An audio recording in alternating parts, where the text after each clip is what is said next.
Zee 24 तास एक पाऊल पुढे। एखाद्याच्या चुकीचा फटका किती मोठा असू शकतो याचा अंदाज बांधणंही कठीण। चूक एकाची आणि फटका दुसऱ्यालाच असा प्रकार असेल तर मग काही विचारायलाच नको। गोविंद कुलकर्णी यांची सर्व्हिस बुकवर जन्मतारीख 2 वर्षांनी वाढवून टाकली, पण त्यामुळे त्यांना चौथ्या 5व्या वेतन आयोग, प्रमोशन आणि पगार असं सगळं मिळून 5 ते 6 लाखांचं नुकसान झालं, तेही एका कर्मचाऱ्याच्या चुकीमुळे। पण हेल्पलाईनच्या मदतीनं गोविंद यांचं काम आता लवकरच होणार आहे। एक साधी चूकही कुणाचं लाखोचं नुकसान कसं करू शकते याचा अनुभव मालेगावचे हे गोविंद कुलकर्णी घेतात। तत्कालीन मालेगाव नगरपालिकेत लिपिक म्हणून काम केलेल्या गोविंद कुलकर्णींची जन्मतारीख एका कर्मचाऱ्यानं चुकवली। त्याची मोठी किंमत कुलकर्णी यांना मोजावी लागली। कुलकर्णी यांची जन्मतारीख 16 एप्रिल 1936 असताना त्यावेळी सर्व्हिस बुकवर त्यांची जन्मतारीख 16 जून 1934 टाकण्यात आली। यामुळे कुलकर्णी यांना चौथ्या आणि 5व्या वेतन आयोगाचे लाभ मिळाले नाहीत। प्रमोशन आणि त्यांचा 2 वर्षाचा पगारही बुडाला।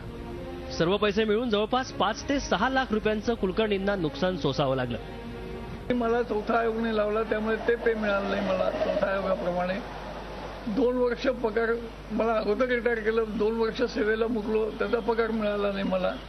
पेन्शन ग्रॅज्युएटी जे डिफरन्स फिक्सेशन व्हायला प्रमाणे ते झालं नाही, त्याप्रमाणे मला 96 प्रमाणे फिक्सेशन व्हायला पाहिजे होतं, तेही केलं नाही त्यांनी।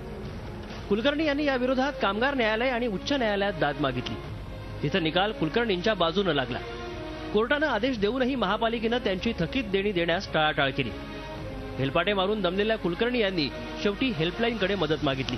Labour court, industrial court, civil court तिघांचे निकाल त्यांच्याकडे केले आणि मी माझी मागणी केली। अजूनही त्यांनी माझं फिक्सेशन केलं नाहीये, माझं आर्थिक लाभ कुठलेही मला दिले नाही, माझं वेतनही त्यांनी अद्यापपर्यंत दिलेलं नाही। हेल्पलाईनकडे तक्रार मिळाल्यानंतर हेल्पलाईनची टीम मालेगावात पोहोचली। या प्रश्नाच्या मुळापर्यंत जाण्यासाठी आम्ही थेट महापालिका आयुक्त अजित जाधव यांची भेट घेतली। वस्तुस्थिती कुलकर्णींच्या बाजूने असताना त्यांना हेलपाटे मारावे लागतायत हे समजल्यावर त्यांना धक्काच बसला। त्यांनी संबंधित अधिकाऱ्यांना कुलकर्णींचं प्रकरण तातडीनं निकाली काढण्याचे आदेश दिले। या प्रकरणी लेखा विभागाचे सहाय्यक आयुक्त अशोक मसदे यांना भेटण्यास सांगितलं। त्यांनी कुलकर्णी यांच्या तांत्रिक अडचणी दूर करून त्यांच्या हक्काच्या पैशांचा मार्ग मोकळा करून दिला। या न्यायालयाच्या निकालावरून तात्पुरते एक सेवा पुस्तकात नोंदी घेऊन त्यांना हा फरक देण्यात येत आहे आणि त्यांचं जे उर्वरित सेवा पुस्तक आहे जमा झालेलं ते त्याच्या मागणीसाठी पाठपुरावा करण्यात येत आहे। आता मला वाटतं यानंतर श्री कुलकर्णी यांची काही कंप्लेंट शिल्लक राहणार नाही। कुलकर्णी यांचे हक्काचे पैसे मिळण्याचा मार्ग आता मोकळा झालाय। आयुष्याच्या शेवटच्या काळात मिळणारे पैसे त्यांना खूपच उपयोगी पडणार आहेत।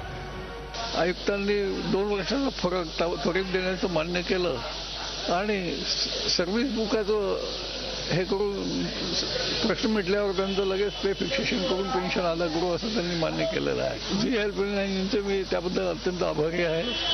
त्यांनी जी मदत केली आणि माझा प्रश्न मार्गी लावला आहे। लालफितीच्या कारभारामुळे कुलकर्णी यांच्या हक्काची देणी अडवली गेली होती, मात्र कुलकर्णी यांनी चिकाटीनं आपला लढा सुरू ठेवला। झी हेल्पलाईननं त्यांच्या लढ्याला फक्त धार दिली, कारण सवाल हक्काचा होता। झी हेल्पलाईनसाठी निलेश वाघ, मालेगाव। झी 24 तास एक पाऊल पुढे।